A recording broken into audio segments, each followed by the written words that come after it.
Good evening students. Start करते हैं हम आज का टॉपिक। और आज का टॉपिक है हमारा ट्रांसपोर्ट ऑफ गैसेस में ट्रांसपोर्ट ऑफ ऑक्सीजन। तो पहले हम ये देख चुके हैं कि ऑक्सीजन कहाँ से एंटर करती है, एल्वियोलाई से। गैसेस एक्सचेंज हो जाता है लंग में। लंग्स में एल्वियोलाई की चारों तरफ ब्लड कैपिलरी नेटवर्क होता है जहाँ से ऑक्सीजन ब्लड में आती है और ब्लड के थ्रू पूरी पहले हार्ट में जाती है और हार्ट के बाद वो पूरी बॉडी में डिस्ट्रीब्यूट होती है।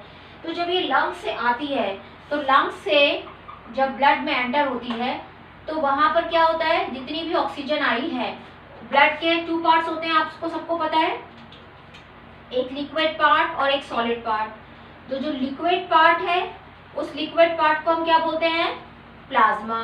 ठीक है। और जो दूसरा सॉलिड पार्ट होता है जिसके अंदर क्या आती है, ब्लड सेल्स। तो सारी ब्लड सेल्स के बारे में अभी हम बात नहीं करेंगे, किसके बारे में बात करेंगे, सिर्फ आरबीसी। बाकी का हम ट्रांसपोर्ट वाले चैप्टर में पढ़ेंगे सारी सेल्स के बारे में। तो जो ये ब्लड में आ गई, इस ब्लड में जो ऑक्सीजन आई है, क्या ट्रांसफर हो रहा है यहाँ से, ऑक्सीजन। 3% ऑक्सीजन तो ट्रांसपोर्ट होती है प्लाज्मा के थ्रू, प्लाज्मा में डिसॉल्व होके, और 97% ऑक्सीजन आरबीसी के साथ जाती है। आरबीसी में कैसे जाती है, आरबीसी में क्या प्रेजेंट होता है, ये बात क्लियर हो गई कि ऑक्सीजन में जो आती है उसमें से 3% तो ट्रांसपोर्ट होती है प्लाज्मा में, प्लाज्मा के थ्रू, क्योंकि ब्लड के 2 पार्ट्स है, एक लिक्विड एक सॉलिड। लिक्विड पार्ट में क्या आता है, प्लाज्मा। तो 3% तो प्लाज्मा में डिसॉल्व हो जाती है, क्योंकि ये लेस सॉल्युबल है, कार्बन डाइऑक्साइड ज्यादा सॉल्युबल है, हम पहले भी डिस्कस कर चुके हैं। तो लेस सॉल्युबल है तो ज्यादा डिसॉल्व नहीं हो पाती, खाली 3% प्लाज्मा में डिसॉल्व होकर जाती है, 97% आरबीसी में जाती है। तो आरबीसी में क्या प्रेजेंट है, आरबीसी के अंदर प्रेजेंट होता है हमारा रेस्पिरेटरी पिगमेंट जिसका नाम है हीमोग्लोबिन। ये क्या है, रेस्पिरेटरी पिगमेंट। इसी की वजह से हमारे ब्लड का कलर क्या होता है, रेड होता है। तो ये जो हीमोग्लोबिन है ये 2 पार्ट से मिलकर बना है। देखो एक पार्ट कौन सा है, हीम, और दूसरा पार्ट क्या है, ग्लोबिन। तो एक पार्ट है हीम और दूसरा पार्ट है ग्लोबिन। ठीक है। हीम मतलब जिसके अंदर आयरन प्रेजेंट है, आयरन, और ग्लोबिन यानी प्रोटीन। ठीक है। तो अगर हम ये देखते हैं, यानी एक जो हीमोग्लोबिन है वो कितने ऑक्सीजन मॉलिक्यूल कैरी कर सकता है, 4। यानी एक हीमोग्लोबिन कितने मॉलिक्यूल कैरी कर सकता है ऑक्सीजन के, 4 मॉलिक्यूल कैरी कर सकता है। क्यों कर सकता है 4 ऑक्सीजन मॉलिक्यूल कैरी, क्योंकि हीमोग्लोबिन के अंदर 4 हीम होते हैं, 4 हीम पार्ट होते हैं। उस 4 हीम पार्ट में 4 आयरन एटम प्रेजेंट होते हैं। ठीक है। और 4 आयरन एटम होते हैं और 4 ग्लोबिन चेन होती हैं, 4 ग्लोबिन चेन होती हैं। ठीक है। 2 बीटा और 2 अल्फा चेन होती हैं। ये हो गया हीमोग्लोबिन, यानी ये हो गया हीम पार्ट जिसमें आयरन एटम प्रेजेंट होता है। तो 4 आयरन है और हर एक आयरन किसको लेता है, एक ऑक्सीजन को, हर एक उसके साथ एक ऑक्सीजन ऐड होती है। समझ में आई बात, कि हीमोग्लोबिन के अंदर हीम वाला जो पार्ट है वो 4 हीम पार्ट होते हैं और चारों हीम में एक एक आयरन एटम प्रेजेंट होता है और हर एक आयरन एटम एक ऑक्सीजन को एक्सेप्ट करता है, एक साथ नहीं कर लेता चारों को। इसकी एफिनिटी बहुत ज्यादा एकदम से नहीं होती है, पहले एक आयरन ऑक्सीजन को लेता है फिर दूसरा लेता है, यानी पहले ये चारों बंद है, एक तरह से एकदम से खुले नहीं है कि जल्दी से बैठे हैं कि आजा भाई ऑक्सीजन हम तेरे को पकड़ लेते हैं, नहीं, धीरे धीरे इसकी एफिनिटी जो है वो ऑक्सीजन के लिए बढ़ती है। तो पहले एक आयरन ऑक्सीजन को लेता है, जब ये ले लेता है फिर दूसरा इसको लेता है, फिर तीसरा एक्सेप्ट करता है, फिर चौथा एक्सेप्ट करता है, एकदम से चारों इसको नहीं लेते हैं। जैसे जैसे प्रेशर बढ़ता है वैसे वैसे इसकी हीमोग्लोबिन के साथ बाइंडिंग बढ़ती है, यानी कम प्रेशर होगा तो उतनी जल्दी से ये उसको एक्सेप्ट नहीं करेगा, जैसे जैसे प्रेशर बढ़ता जाएगा ये ऑक्सीजन को लेता जाएगा। तो कितने कैरी कर सकता है, 4 मॉलिक्यूल कैरी कर सकता है। क्यों कर सकता है, क्योंकि 4 हीम पार्ट है और उसमें एक एक आयरन प्रेजेंट है और 4 ग्लोबिन चेन है, 2 बीटा और 2 अल्फा। समझ में आई बात। तो ऐसे हीमोग्लोबिन जाता है और ये रिवर्सिबल फैशन में जाता है। रिवर्सिबल मतलब जैसे हीमोग्लोबिन को हम शॉर्ट में Hb से रिप्रेजेंट करते हैं, capital H small v। Oxygen इसके साथ बाइंड हो गया, रिवर्सिबल फॉर्म में जाएगा HbO2,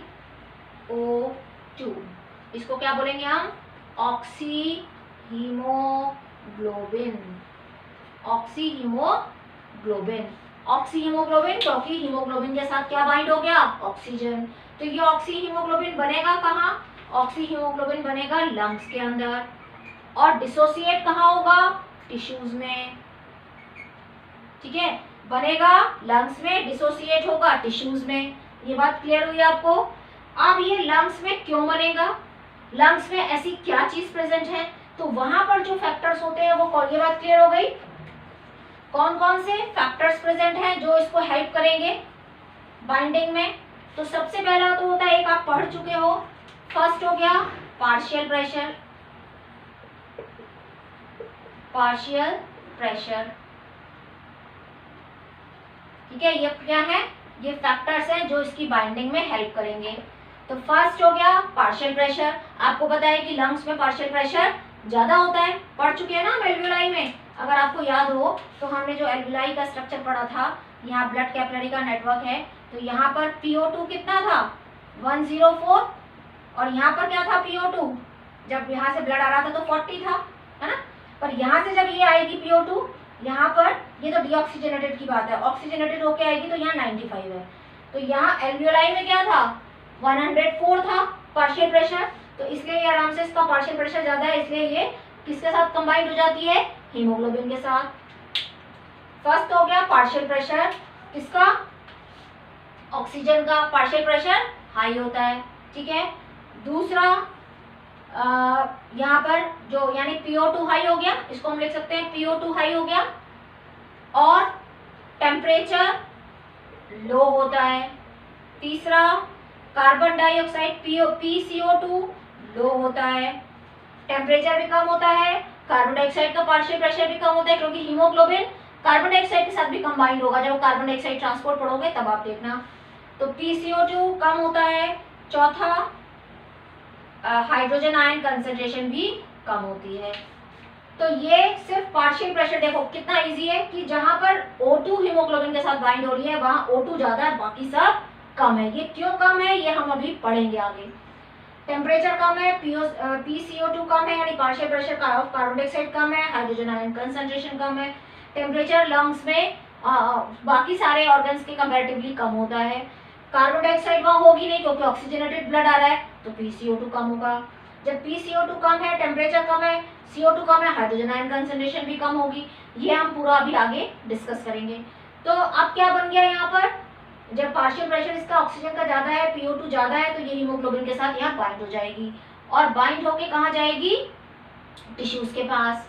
और टिश्यूज में जाके कौन सी प्रोसेस हो जाएगी, ये वाली, ये डिसोसिएट हो जाएगी, क्योंकि वहां पर ये सारा कुछ उल्टा हो जाएगा। PCO2 क्या हो जाएगा, कम हो जाएगा, और ये सारी चीजें ज्यादा हो जाएंगी। रिवर्सिबल में क्या होगा, ये मैं रिवर्सिबल वाली बात कर रही हूँ, ये जो है वो कम हो जाएगा और बाकी सारे ज्यादा हो जाएंगे। जब ये बाकी सारे ज्यादा हो जाएंगे तो क्या होगा, ये डिसोसिएट हो जाएगी और ऑक्सीजन किसको दे देगी, टिश्यू को। और वहां से क्या आ जाएगा इसके पास, कार्बन। इतना इजीली नहीं देती कि पार्शियल प्रेशर में एक तो डिफरेंस हम देख चुके थे, क्या डिफरेंस था टिश्यू में, टिश्यू के अंदर जब गया था तो वहां पर अगर आपको याद हो तो PO2 कितना था, PO2 तो 95 आ रहा था, और PCO2 कितना था, PCO2 था वहां पर जो ऑक्सीजनेटेड ब्लड में 40 है ना, ऑक्सीजनेटेड ब्लड में PCO2 कितना था, 40 था। तो यहाँ पर ये PO2 95 है, PCO2 40 है, पर टिश्यू में जब गई थी, जब टिश्यू सेल के अंदर गई थी तो वहां पर PO2 तो था 40 और PCO2 था 45, यही था ना। तो इसलिए ऑक्सीजन यहाँ से यहाँ चली गई थी, CO2 यहाँ 40 था, यहाँ 45 था, CO2 आ गई थी। तो ये डिसोसिएट कराने में खाली पार्शियल प्रेशर हेल्प नहीं करता, CO2 भी हेल्प करती है। यानी जब ये वहां जाती है तो CO2 भी वहां से जब आती है तो ये उसको एक ऑक्सीजन, यानी 4 ऑक्सीजन जा रहे हैं ना, तो एक ऑक्सीजन के मॉलिक्यूल को वहां से रिलीज कराती है। तो भी चारों नहीं देता, ये 4 ऑक्सीजन को लेके जा रहा है, पर देता कितना है, एक ऑक्सीजन ही देता है टिश्यू को, चारों नहीं देता, 3 अपने पास ही रखता है।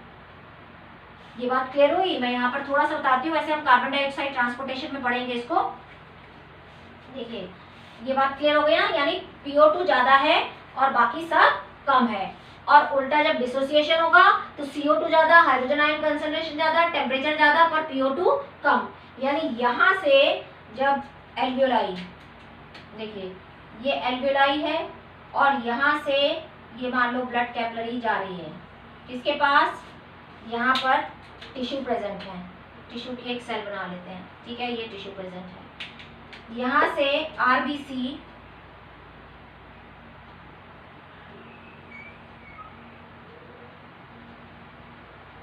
जो है वो यहाँ से टिश्यू के पास पहुंची है, ठीक है। अब जब ये टिश्यू के पास पहुंची है तो ये कितने ऑक्सीजन मॉलिक्यूल लेके आ रही है, ये 4 लेके आ रही है ना। मान लो हम इसको ऐसे बना लेते हैं, वैसे तो ये ऐसे होता है पर हम ऐसे बना लेते हैं, ठीक है। 1 ऑक्सीजन, 2 ऑक्सीजन, 3, 4 मॉलिक्यूल्स हैं ये, ठीक है। ये 4 ऑक्सीजन मॉलिक्यूल लेकर आ रही है। यहाँ पर PO2 ज्यादा है, अभी तो PO2 कितना चल रहा था ऑक्सीजनेटेड ब्लड में 95, और टिश्यूज में PO2 कितना चल रहा है 40, है ना। टिश्यूज में PO2 40 है, ये टिश्यू है, यहाँ सेल बना लो या टिश्यू बना लो, ठीक है। और PCO2 कितना चल रहा है यहाँ पर टिश्यू में 45, यहाँ PCO2 कितना है 40। तो अब क्या हुआ, जब ये यहाँ पर टिश्यू के पास पहुंची तो टिश्यू में कार्बन डाइऑक्साइड की कंसंट्रेशन ज्यादा है। जब कार्बन डाइऑक्साइड की कंसंट्रेशन ज्यादा होती है, ये जब इसके अंदर एंटर करती है तो वहां पर कार्बोनिक एसिड बनता है जो डिसोसिएट होती है हाइड्रोजन आयन और बाइकार्बोनेट में। तो ये जो हाइड्रोजन आयन है इसलिए इसकी कंसंट्रेशन भी बढ़ती है। हमने बोला था ना कि कार्बन डाइऑक्साइड की कंसंट्रेशन यहाँ ज्यादा होगी, तो कार्बन डाइऑक्साइड की कंसंट्रेशन ज्यादा है। जब ये कार्बोनिक एसिड बनाती है और उसका डिसोसिएशन होता है तो हाइड्रोजन आयन कंसंट्रेशन बढ़ती है। अब यहाँ पे कार्बन डाइऑक्साइड क्यों बढ़ी है ज्यादा, क्योंकि ऑक्सीजन यूज हो गई है फूड के ब्रेकडाउन में, और जब फूड का ब्रेकडाउन हुआ है तो कार्बन डाइऑक्साइड बनी है, वाटर बनी है और एनर्जी, तो अपने आप से टेम्परेचर हाई होगा, टेम्परेचर हाई होगा तो अपने आप क्या होगा, यहाँ पर टेम्परेचर भी हाई है, CO2 भी हाई है, हाइड्रोजन आयन कंसंट्रेशन भी हाई है, बट PO2 लो है, PO2 लो है। तो सारे फैक्टर आ गए डिसोसिएशन वाले कि यहाँ से तो आ रही थी भर भर के और यहाँ थी कम, तो एक ये तो यहाँ पर 4 मॉलिक्यूल को लेकर आ रही थी, यहाँ पर कम थी, तो अब इसको जाना तो था, पार्शियल प्रेशर तो एक फैक्टर था ही कि यहाँ पर PO2 कम है, ये सारे कुछ ज्यादा है, तो यहाँ ये डिसोसिएट हो जाएगी। तो और क्या फैक्टर से, कार्बन डाइऑक्साइड हाई है, तो ये कार्बन डाइऑक्साइड यहाँ से यहाँ आएगी सॉरी तो ये कार्बन डाइऑक्साइड यहाँ से इसमें एंटर करती है, ये भी इसको तोड़ने में हेल्प करती है। ये हम पूरा कार्बन डाइऑक्साइड में पढ़ेंगे कि कैसे कैसे क्या ब्रेकडाउन होता है। तो इसमें से भी निकलकर एक ऑक्सीजन मॉलिक्यूल जाता है। जब इसमें से PCO2 हाइड्रोजन आयन भी आती है तो एक ही ऑक्सीजन मॉलिक्यूल को देती है, यानी 3 मॉलिक्यूल अभी भी इसके पास रह जाते हैं। यानी जो डीऑक्सीजनेटेड ब्लड होता है उसमें भी 75% ऑक्सीजन प्रेजेंट है। ये बात ध्यान रखने वाली बात है। एक ऑक्सीजन, यानी अगर एक ऑक्सीजन मॉलिक्यूल बाइंड होता है, देखो 4 ऑक्सीजन मॉलिक्यूल बाइंड हो रहे हैं ना हीम के साथ, ठीक है, 4 ऑक्सीजन मॉलिक्यूल यहाँ बाइंड हो रहे हैं, तो अगर एक बाइंड होगा तो उसको हम बोलेंगे 25%, 2 हो रहे हैं तो हम उसको बोलेंगे 50%, 3 हो रहे हैं तो हम उसको बोलेंगे 75%, और 4 हो रहे हैं तो उसको हम क्या बोलेंगे 100% सैचुरेशन। यानी 100% उसके चारों आयरन पार्ट ने क्या ले लिया, ऑक्सीजन को ले लिया। अगर एक पार्ट लेगा तो 25% सैचुरेशन हुआ, 2 लेगा तो 50%, 3 लेगा तो 75%, 4 लेगा तो 100%। तो यहाँ से एक ही ऑक्सीजन का मॉलिक्यूल जाता है, 3 को अभी भी अपने पास रख लेता है, जाने नहीं देता। तो यानी जो हम बोलते हैं ना कि डीऑक्सीजनेटेड ब्लड है, उस डीऑक्सीजनेटेड ब्लड में भी 75% ऑक्सीजन होती है, यानी 3 मॉलिक्यूल ऑक्सीजन के बच जाते हैं।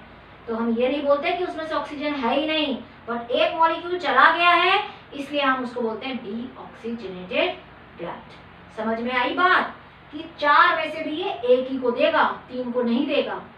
अब ये डीऑक्सीजनेटेड ब्लड वापस जाएगा हार्ट के पास और हार्ट भेजेगा लंग के पास कि वापस से ऑक्सीजनेशन कराओ, फिर मेरे पास आओ।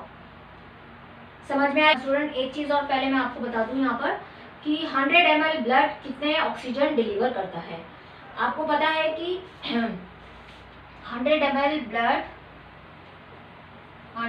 ml ब्लड हैज कितनी होती है, हीमोग्लोबिन कितना होता है 14.5 या 15 के करीब मानते हैं ग्राम, 14.5 और 15 ग्राम ऑफ हीमोग्लोबिन, ठीक है।